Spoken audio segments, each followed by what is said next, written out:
To the campus of North Idaho College and today's broadcast of the North Idaho College Public Forum.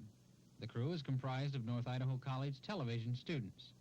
Your moderator is North Idaho College political scientist Tony Stewart.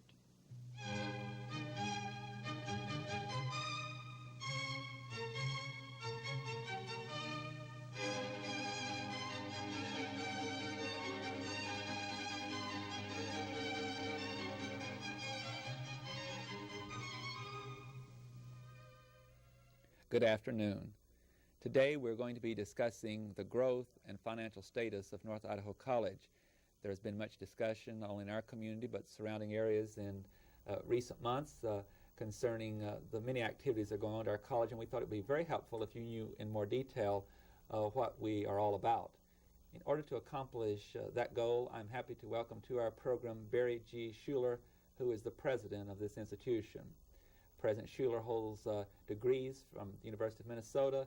Undergraduate work was in the field of psychology, and graduate work in political science or public administration. Prior to coming to North Idaho College, he was the Dean of Instruction at Minneapolis Community College. He has been president of North Idaho College since 1968, and this present calendar year he is serving as president of the Mountain States Association of Community Colleges. President Schuler, as it has been in the past, it's a pleasure welcoming you back to our program. I'm glad to be here. I would also like to introduce a member of the panel, a pre-med sophomore student at North Idaho College, Brian Scott, and Brian Scott is invited to commence the questioning. Is it true that North Idaho College is receiving the same amount of state assistance as other public schools and colleges in Idaho are? Let me say right off that I consider higher education an important investment in the future that our state makes, that it's a capital outlay that is expected to produce significant benefits in terms of social, economic, and cultural assets to the state. And I think that higher education accomplishes this. And for that reason, I do feel that our state has the same obligation to higher education and to this kind of investment outlay in northern Idaho as it does in every other part of the state. But the fact is that at the present time, NIC does not receive the same level of state assistance as is given elsewhere throughout the state.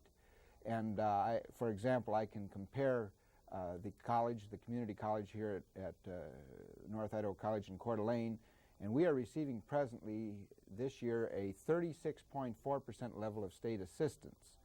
That can be compared with the 70% level approximately that the public schools in our state receive, and with the 100% level, of course, that's given to the state-sponsored universities and Lewis and Clark State College in Lewiston.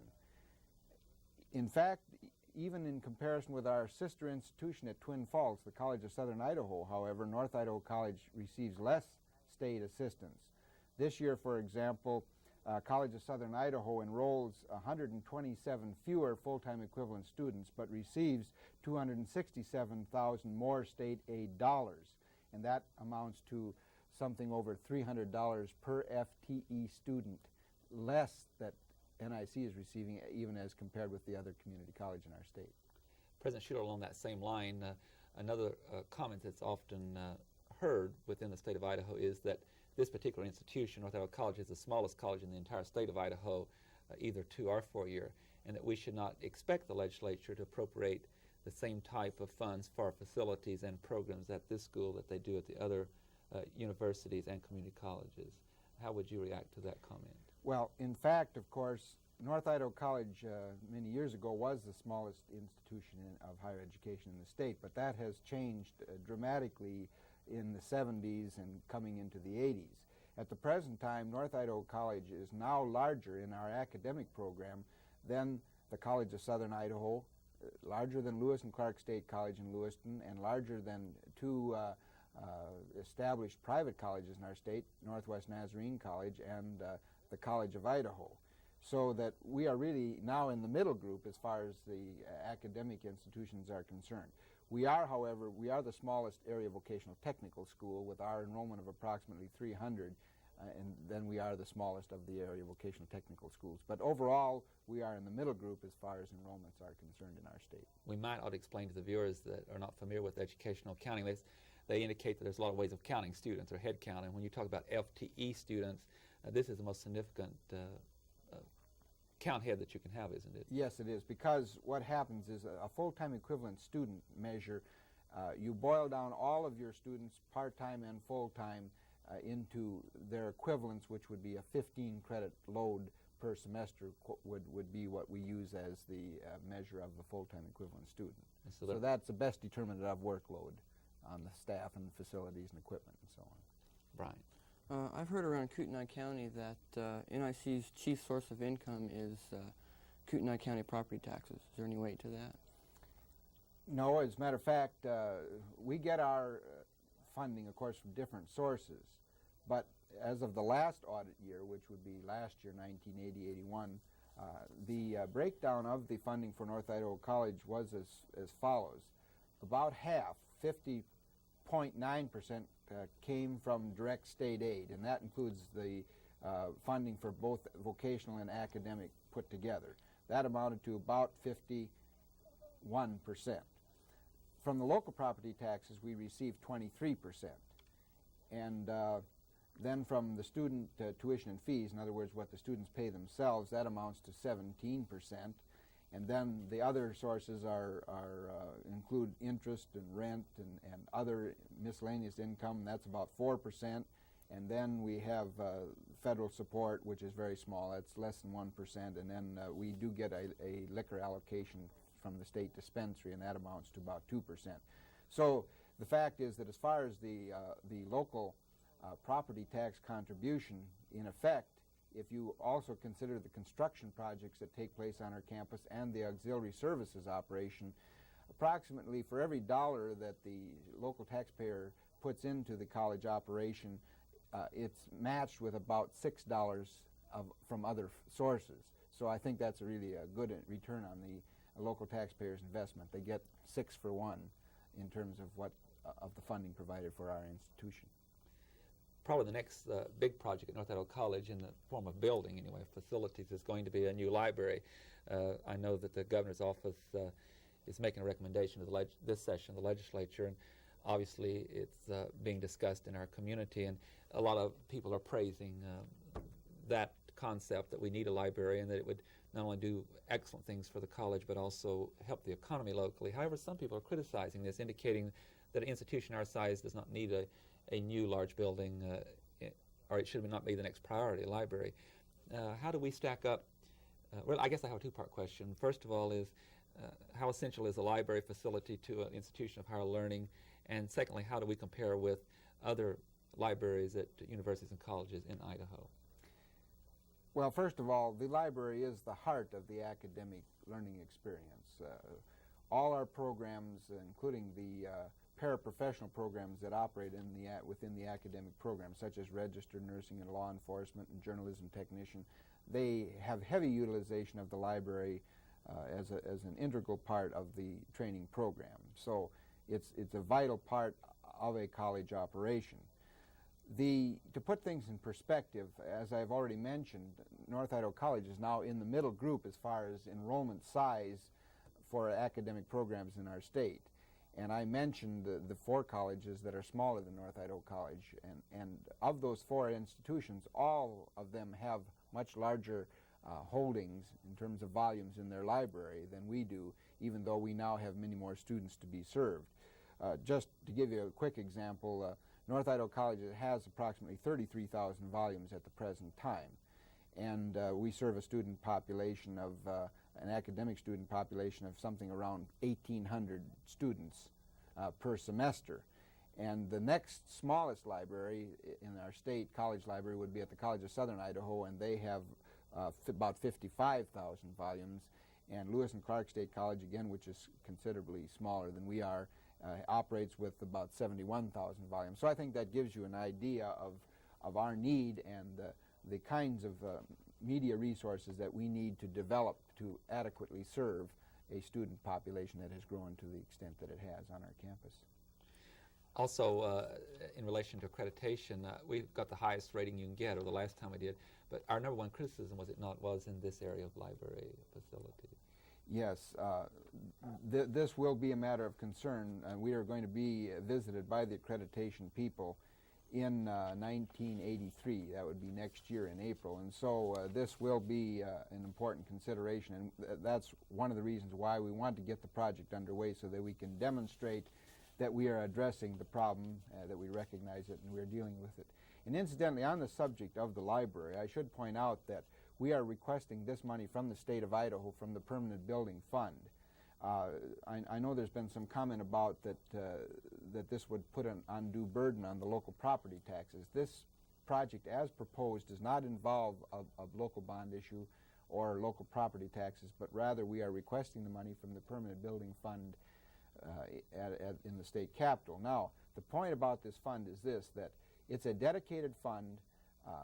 It has special funds that go into the income for that particular account, and it will only be used for capital outlay for major building construction. So that if North Idaho College does not tap those resources, if we do not receive them, they will then simply be spent in other parts of our state for the purposes of building and construction. And obviously, it's important to our area of the state that we get our fair share of that money, because construction in Coeur d'Alene means jobs for people that work in the construction trades. It means jobs for architects and engineers and draftsmen. It's very important to have these projects operate in our area, and certainly that we at least receive back from the taxes we pay to Boise our fair share to meet the needs of the students and the people of North Idaho. So this does not involve local funds as proposed, but it is an attempt to have North Idaho College become a vehicle actually for bringing some of these funds back into our local economy. Brian Scott. Is the attendance at North Idaho College going down or decreasing as a result of the declining national birth rate reaching the college-age population? As a matter of fact, this phenomenon has not been apparent to us at North Idaho College. In fact, quite the opposite is the case. We have been growing rapidly. We have had continuous growth since 1976, and we are Idaho's fastest growing institution of higher education. In that period of time, from 1976 to the present, we have grown 47% in our enrollment on the academic side. 47%. That means we're almost half again as big an institution today as we were in 1976. So our growth in the context of higher education, even nationally, is unusual. It's unique, but we are still growing.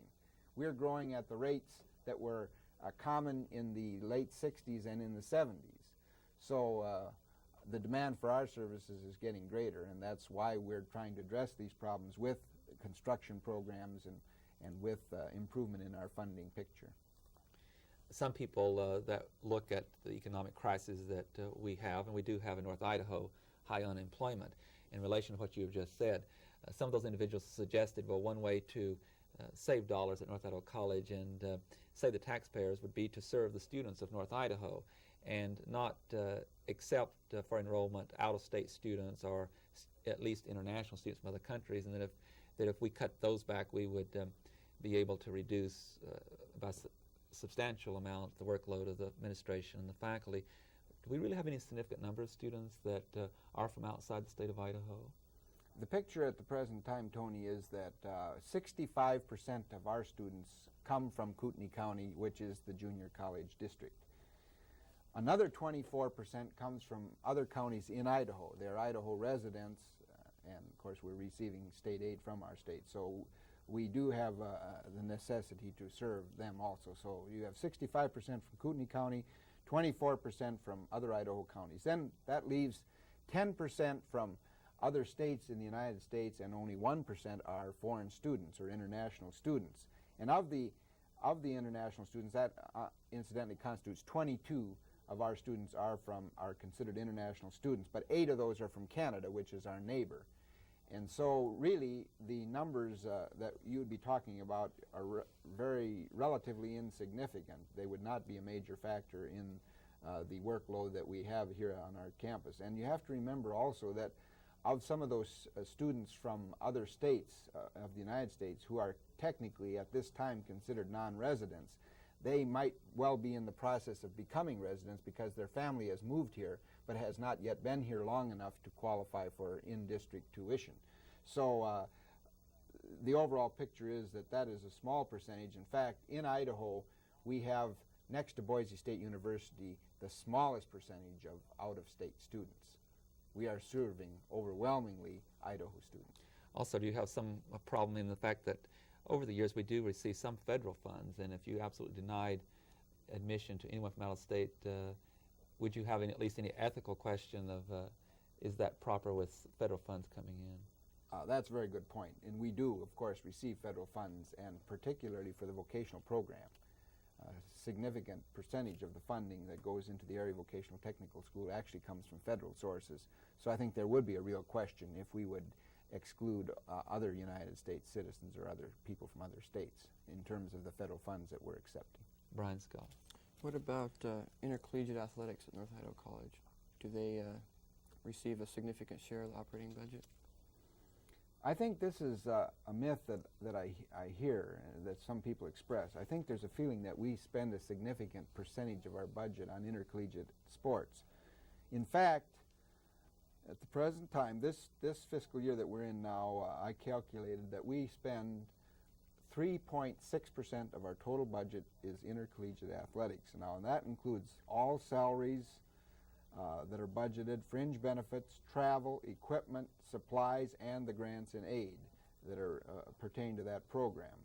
And undoubtedly, a larger percentage of our students participate in sports than that 3.6%. In fact, I calculated that this year approximately 6% of our students are involved in intercollegiate athletics, are enrolled in programs at North Idaho College, but are participating in intercollegiate athletics. So I think intercollegiate athletics become a problem if an undue portion of your budget is allocated to that area. But I think the statistics certainly indicate at North Idaho College we're not even approaching that level yet. And also, I think another thing that it's easy to forget, and that is that there are a certain number of your taxpayers in the community that want to support athletics, that's the thing at the community college that interests them. And in our culture and in our society, sports are a part of our life. For some people, that's an important part of their life, and it's what they feel should be included in a community college program. And I think if you would check the population, again, you would undoubtedly find that more than 3.6% of your people, of your taxpayers and citizens of your community, would support a strong sports program. Another area that's received attention in the local media has been the acquisition of property by North Idaho College of neighbors that live nearby. And because of a particular case that's received an extraordinary amount of publicity, have we had problems with our neighbors in acquiring land as the college has expanded? What kind of statistics do you have on that, and what kind of record does this institution have with the neighbors? It is true that North Idaho College, because of our environment, must look to the future and prepare for it by acquiring more property in the area adjacent to the campus. We presently have about 40 acres on our campus, which incidentally is one of the smallest campuses in the Mountain States, according to our survey. So as in 1969, we began a program of land acquisition for properties adjacent to the campus, and we have since that time acquired 31 parcels successfully, and or we've attempted to acquire 31 parcels, and only once have we had to go to eminent domain or condemnation. And we think that is a pretty good batting average, that of that 31, 30 were amicable settlements, and in fact, in many cases, the owner of the property initiated the contact with the college offering to sell the property to us. So we feel we have a very outstanding record of fairness and of cooperating with our neighbors in this project to acquire the land. And I think it also should be mentioned that we must proceed as a public agency, we must proceed by having current appraisals of the fair market value and that normally is what guides us in making our offers. We go by those current appraisals from qualified appraisers, and so on that basis we've had very good success in acquiring this land that we've needed. Thank you. Brian? My next question deals with the salaries of the faculty members at North Idaho College. Me being a student, I'm quite interested in this, and I personally think that the faculty at North Idaho College serves the student body, serves them well. I was wondering what kind of salary they're getting for this. Is it on par with the other people in the community? Obviously, this is a sensitive area, and especially with spring salary time approaching. But I would have to state that that North Idaho College faculty, the average is certainly not one of the higher averages in the Mountain States. We do an annual salary survey. During the current year, and I can give you an example, during the present year, our average salary at North Idaho College is $20,066 for a 9-month appointment, and I think that is very much in line with other salaries in other industries and businesses in the area, in view of the fact of the kind of investment that our faculty members make in an education to prepare themselves to serve on the faculty, in view of the kind of professional obligations that they have to keep themselves up to date in their field. So we would like to work on the salary area for our staff. That's something that we are committed to for the future. President Schuler, I would like to move back to the field of athletics and some comments that one hears from time to time. Our institution, like all institutions of higher learning, receives some federal financial aids, although there's a reduction, or is going to be a further reduction. I'm thinking of such programs as work study, etc. And sometimes one hears from those who are not as involved with the athletic program and are somewhat critical that in deciding who shall receive those funds, what students, that too many of those funds go to athletes, both men and women on the campus. Do you have any kind of breakdown to show how the non-athletic student shares in those funds as well as those in athletic programs? Yes, I've also heard this concern expressed, and it caused me to check with our financial aids office, and those statistics are pretty easily obtained. And what the research showed was on this that we have about 5.4% of our federal financial assistance in dollars, in terms of dollars, is allocated to people involved in the athletic or the intercollegiate athletics programs. And as I mentioned before, about 6% of our students are involved in some form of intercollegiate athletics. So it would appear that actually there are slightly more people involved in athletics in proportion to the amount of financial assistance that they receive from out of the total. So at least it would seem to me that athletics are not allocated any more than their fair share of federal financial assistance. It seems to me that the statistics are clear on that. Also, aren't there certain federal guidelines that must be followed? And that's an important point, that the local financial aids officer does not have broad discretion in the award of federal financial assistance. There are very tightly drawn federal guidelines, and if a student qualifies on those guidelines, he must be awarded the financial assistance. There's not a lot of local discretion involved in that, and that's another thing I think that some people misunderstand, and that is that we are making a lot of those decisions on the allocation, and in fact it goes by the student's qualifications and the parent's confidential statement that they file, and what his need is established to be as defined in the federal rules. Brian Scott. What about the vocational program at North Idaho College? Is the college making is it making headway in expanding this program? The vocational program at North Idaho College is a very important one, and one that we feel very strongly about and support its needs. It could expand a lot faster than it has been in terms of the student interest. We do have waiting lists in just about every vocational program, and we need to do a lot more in this area. This, however, is a state area vocational technical school that's located on our campus. It is basically fully funded by the state of Idaho, which also means that they have a lot to say about the qualifications of the instructors, about the funding, about what budget will be provided. So this is not a program that we can control unilaterally at the local level. And so to the extent that we wish to add new programs, it does take state approval and state assignment of priority for these program increases. And because of the state's budget difficulties in the past couple of years, of course, they have not been willing to approve any new or expanded programs at North Idaho College or anywhere else in the state for that matter. So we are somewhat stymied at the present time in terms of expanding those programs. We recognize the need. We would like to expand them, but it will take a cooperative effort with the state of Idaho in terms of providing the funding and the approvals necessary so that we can do that.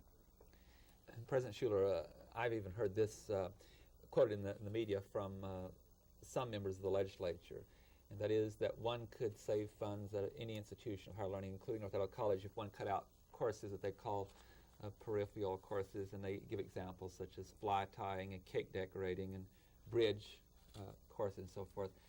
What is the story behind this at North Idaho College, and how are those type of courses funded? We call those kinds of courses special interest courses, and they are basically self-supporting. They're hobby and recreational type classes that we offer as a service to the people of our community, and obviously there's a lot of people interested in them because they sign up for these courses. But the fee is set. The tuition and fee for those courses, fees are established so that they will be self-supporting, and by that I mean that the instructors pay and any supplies, materials that are consumed will be covered by the income that we take in from tuition and fees. So I suppose the only extent to which you would say that they would be subsidized would be the electricity for the lights that are turned on during the time that those classes operate on our campus. But other than that, they're really self-supporting. Well, that is so minimal that those people who are taking those courses and that popular, and they really are basically carrying their own weight, they're taxpayers too, and so that small amount we would owe the taxpayer, would we not? Yes, that's correct. And again, we're getting back to the fact that for some people who are taxpayers, for a certain percentage of our people in the area, that's what they want the community college to do. And so as far as they're concerned, that's the kind of return on their investment that they want to see from the community college, and it's a very, very small price to pay to satisfy that kind of a feeling. I apologize for interrupting, but we're out of time. This is always true on this program, and I want to express the appreciation of our staff for your being here today. And I would like to thank Brian for his fine questions. Ladies and gentlemen, our guest has been Barry G. Schuler, the president of North Idaho College. I hope you've enjoyed our program, and most of all, I hope that you have learned a lot about North Idaho College and how it operates, its growth, and how it's funded. I think the president's been most clear with you. I hope you will be with us again next week, and we will discuss what we believe to be a very important issue at that time. And I would like to, at this time, wish you a very happy week. I am Tony Stewart.